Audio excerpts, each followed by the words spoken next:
17 species in genus Amsonia. My love affair with Amsonia, a blue star, is born. As a plant enthusiast, I'm always on the lookout for unique and captivating additions to my garden. A few years back, I stumbled upon a genus that completely stole my heart, Amsonia from the Apocynaceae family.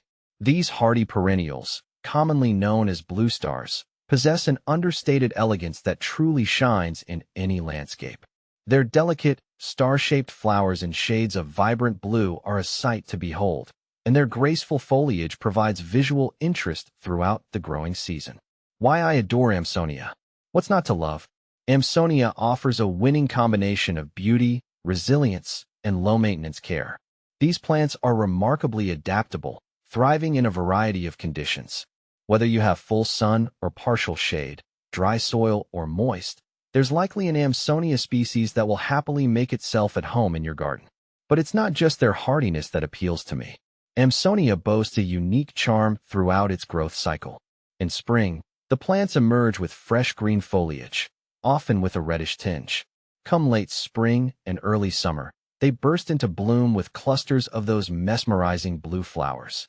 And as if that wasn't enough, many species offer stunning fall foliage, transforming into shades of gold and russet. It's like having 3 seasons of beauty packed into one plant. A diverse family. The Amsonia genus is surprisingly diverse, with around 17 recognized species. Each has its own unique characteristics and charm. See full list at monsteraholic.com. Amsonia in my garden. In my own garden, I've found Amsonia to be incredibly versatile. I've planted them in borders, where they provide a lovely contrast to bolder blooms. They also work beautifully in mass plantings, creating a sea of blue that's simply breathtaking. And because they're relatively compact and well-behaved, they even shine in container gardens. One of my favorite ways to use Amsonia is to pair it with other perennials that bloom around the same time. I find they look particularly stunning alongside Baptisia, false indigo, with its contrasting purple hues, or with the airy grace of ornamental grasses. Easy does it. Caring for Amsonia. One of the things I appreciate most about Amsonia is that it requires minimal care. Once established, these plants are quite drought-tolerant. They also have few pest or disease problems. Essentially, you can plant them and enjoy their beauty without a lot of fuss. Of course, like any plant, Amsonia benefits from a little attention. Here are a few tips for keeping your plants happy and healthy. Provide well-drained soil. While Amsonia can tolerate some moisture, it doesn't like to sit in soggy conditions. Mulch around the base of the plants. This helps to retain moisture and suppress weeds. Deadhead spent flowers. This encourages bushier growth and can sometimes promote a second flush of blooms. Divide clumps every few years. This helps to maintain plant vigor and prevent overcrowding. A plant with purpose.